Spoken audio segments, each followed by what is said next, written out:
छेड़छाड़ से तंग आकर युवती के परिवार ने गांव किया पलायन। दबंगों के डर से परिवार ने गांव छोड़ा। घर के दरवाजे पर लिखकर बयां की परिवार ने अपनी पीड़ा।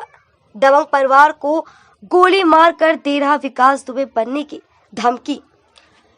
यूपी में योगी सरकार ने बेहतर कानून व्यवस्था और महिला सुरक्षा के बड़े बड़े दावे किए, पर उन दावों की पोल खुद पुलिस के ढीले रवैये के चलते सब हवा में दिखाई दे रही। यही वजह है कि युवती के साथ छेड़छाड़ और परिवार को दबंग दे रहा विकास दुबे बनकर जान से मारने की धमकी।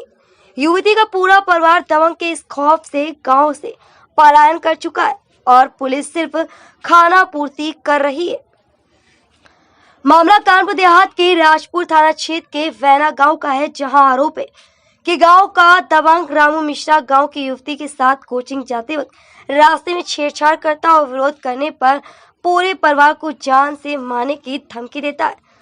परिजनों ने इसकी शिकायत भी राजपुर थाने से लेकर जिले के एसपी से की, पर कोई कार्रवाई नहीं हुई। वहीं परिजनों ने इसका विरोध किया तो उनके साथ दबंग रामू मिश्रा ने अपने साथियों के साथ उनसे मारपीट की और ये कहते हुए धमकी दी कि गोली मारकर विकास दुबे बन जाऊंगा। युवती का पूरा परिवार इसकी धमकी से भयभीत है और वो गांव छोड़कर दूसरे गांव में रहने को मजबूर है। पुलिस द्वारा जब इनकी कोई सुनवाई नहीं हुई तो पीड़ित परिजन ने अपना पूरी पीड़ा घर के दरवाजे पर लिखकर गांव को छोड़कर चले गए। घर में सिर्फ एक बुजुर्ग ही रह रही है जो घर को ताके रहती है। बताया गया है कि रामू मिश्रा दबंग किस्म का है, उस पर कई मुकदमे भी पहले से दर्ज है। वहीं पीड़ित ने आरोप लगाते हुए बताया कि राजपुर थाने से लेकर पुलिस अधीक्षक को प्रार्थना पत्र दे चुका, पर अभी तक कोई भी सुनवाई नहीं हुई। अब सवाल यही है कि योगी सरकार के आदेशों के बावजूद पुलिस अपना रवैया नहीं सुधार रही, जिसका खामियाजा आम जनता को दबंगों के भय से चुकाना पड़ता है और पुलिस सिर्फ खाना पूर्ति करती रहती है।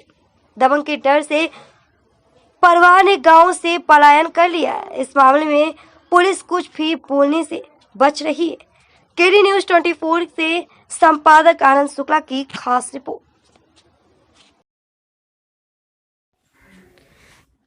24 तारीख को सुबह 8 बजे मैं कोचिंग जा रही थी।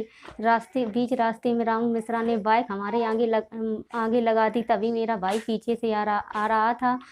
इसने बाइक लगाई और मेरा हाथ पकड़ लिया। तभी मेरा भाई पीछे से आया, वो चिल्लाया तो कुल लोग इकट्ठा होने लगे। फिर लोगों को देखकर और मेरे भाई को देखा, उसे भी मारने की धमकी देने लगा। फिर मुझे ऐसे पटक दिया और भाग दिया। तभी कुल लोग इकट्ठा हो गए तो भाग गया।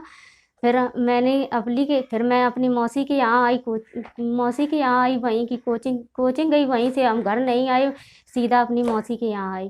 फिर मैंने प्रार्थना पत्र देने गई सुबह 11 बजे से। फिर मेरा शाम को 6 बजे वही जमा किया उन्होंने।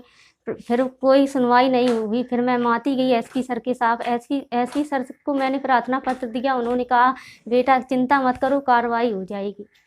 उन्होंने भी कुछ कार्रवाई नहीं की है। यदि कार्रवाई नहीं हुई तो मैं उन्हीं के सामने मिट्टी का तेल डालकर आग लगा लूँगी और अपनी आत्महत्या कर लूँगी। मुझे न्याय चाहिए। ये क्या नाम है और किस कारण से आप लोग गांव से पलायन करके आप दूसरे गांव रह रहे हैं?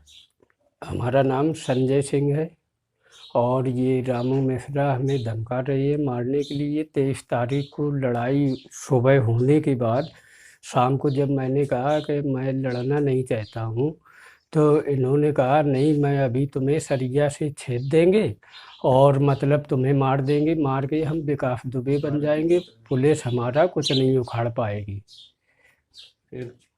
फिर इसके बाद हम गांव छोड़ के परिवार जैनपुर अपने मामा के पास रह रहे हैं सारा परिवार से।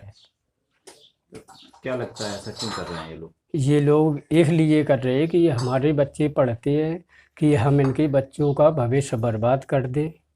और ये बर्बाद हो जाए।